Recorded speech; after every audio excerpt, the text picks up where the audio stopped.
From Odisha, Vidyapti was blindfolded. He was led through the forest for many hours. In ancient times, when the kingdom of Utkala, now Odisha, was newly formed on the eastern coast of India, there ruled a king named Indradyumna. He had heard rumors of a strange dark stone worshipped by the tribal Sabra people, deep in the forests near the sea. The stone, they said, was Vishnu himself, in a form unlike any other. They called him Nila Madhva. The king wanted to see this stone. He wanted to build a great temple for it. But the Sabra chief, Vishwavasu, kept it hidden in the heart of the forest and would not show it to anyone. King Indradyumna sent a clever young Brahman named Vidyapti to win the trust of the Sabras. Vidyapti lived among them. He married the chief's daughter, Lalita. He learned their language. He helped them in their fields. He never asked about the stone. After many seasons of patience, Vishwavasu finally agreed to take him to it. But on one condition, Vidyapti would be blindfolded the whole way, and he must never look back. Vidyapti was blindfolded. He was led through the forest for many hours.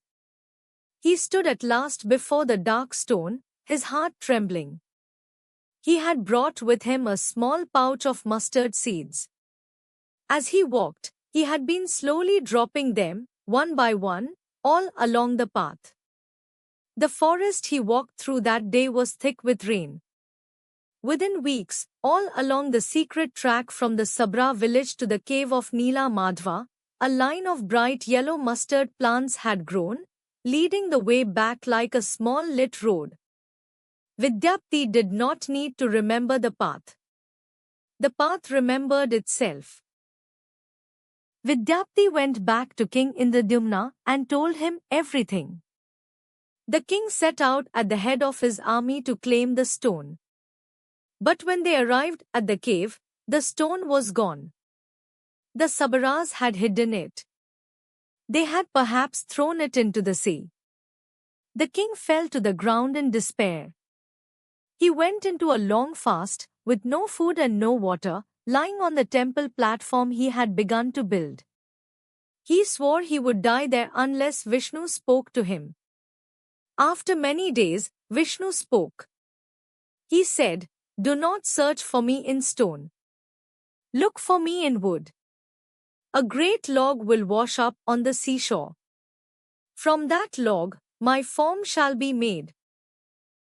The next morning, a strange log of dark wood washed up on the beach near Puri. 12 men could not lift it.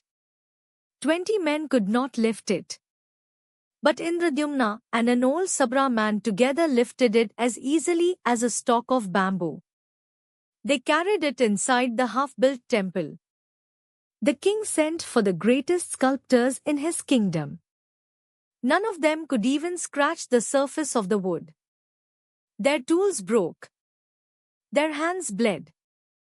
The log was harder than any wood they had ever touched, and yet it was unmistakably wood. Then an old carpenter appeared at the gate of the temple. He had white hair and walked with a stick.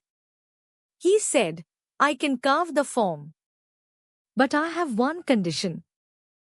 You must lock me inside the chamber alone with the log for 21 days.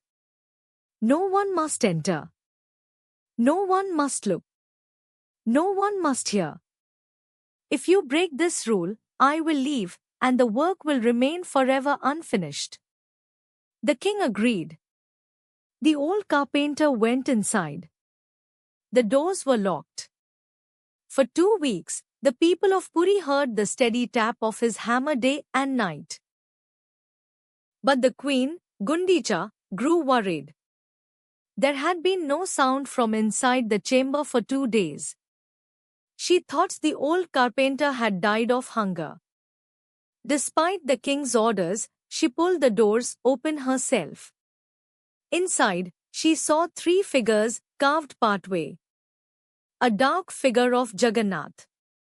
A pale figure of his brother Balbhadra. A smaller figure of his sister Subhadra. The faces were carved.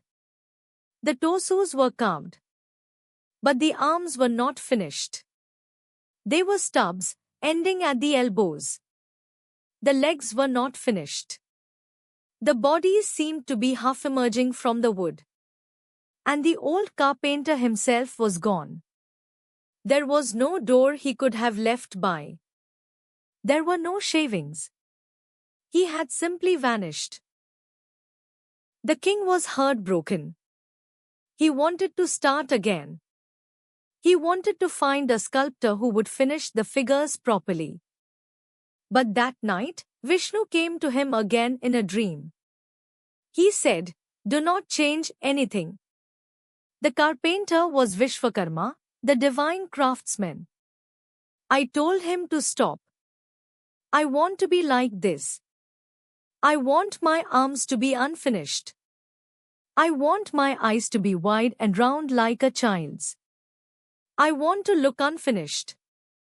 Because I want every devotee who comes to my temple to see, with their own eyes, that I am not perfect. That divinity is not perfect. That love does not need to be perfect to be true. So the king did not change anything.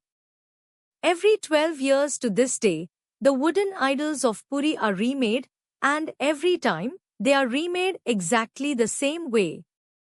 Stubby. Wide-eyed. Unfinished. And the people of Odisha come, by the millions, to see their God as he is. Tomorrow's story comes from another corner of India. Subscribe to walk with us through the folklore of every region, in your language.